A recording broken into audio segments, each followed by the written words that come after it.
welcome to the beautiful island of Mauritius. We're here at Paradis, which we come to every 2 years with a golf trip.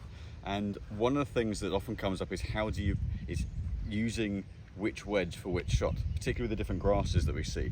So going to do a little bit about the bounce and how to use certain wedges in a couple of different grass types. So it's very, very different grasses than we get back home in England. Really much thicker leaf, but a shallower root structure. So actually the grass doesn't go into the turf quite as far. So there's a little bit less solid underneath. So one of the things, if you're playing abroad and looking at different turf types, this is how you can use different wedges for different bounce types. So if James has a little look at how this glides through. So on this sort of the thinner leaf grass, the club head slides, skids through. So I can get a little bit more downward on it and it glances through the ball. This softer, thicker leaf, if I do the same thing, it sticks. So if you get a little steep, it catches and kicks up. So what that means is we've got to use the bounce of the sole a little bit more. Now, the ultimate way of doing it from an equipment point of view would be to have a set of wedges with more bounce for this kind of turf and then a lower bounce for turf back home. But if you don't have that, this is really the way to do it. So the normal way most of us would play chipping back home is ball kind of mid to back half, and you sort of squeeze the ball, which is fine when there's a bit of resistance in the ground. If we go to this kind of grass, if I put the ball a little bit back, I'm playing to the front pin, put the ball a bit, try and squeeze it a little bit, and you see how much that caught in the turf and it comes up short. So it really grabs at the club head.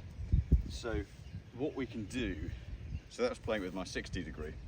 What we can do is go to the lower lofty wedge, my 56, and by opening it up, you're creating more bounce, more back edge. So what that helps to do on this turf is it stops that leading edge grabbing in the same way. So rather than playing the ball more back and like we would back home, also pinching it against the ground, driving it forwards, which you can get away with on the turf back home, here what we're doing is playing it more central, opening it up a bit to project that back edge into the turf to get it gliding through. So rather than back, down and steep and it catching, play it a little bit more central, open it up to give us the loft that I would have had with the 60, and then the back edge glides it through, skims it off the turf. So that's how you can give yourself more or less bounce by using lower loft, higher loft wedges. On a harder, tighter turf like we have back home, use the higher loft and turn it down because that puts the leading edge in neat and it can get into the back of the ball. Here with the different turf type, we've got to open that back edge up and get that leading edge away from the surface so that as the club goes into the turf, which it won't do as much back home, that leading edge doesn't catch. And then hopefully you get the same result where the one that glides through the turf projects the ball on, gets it onto the green.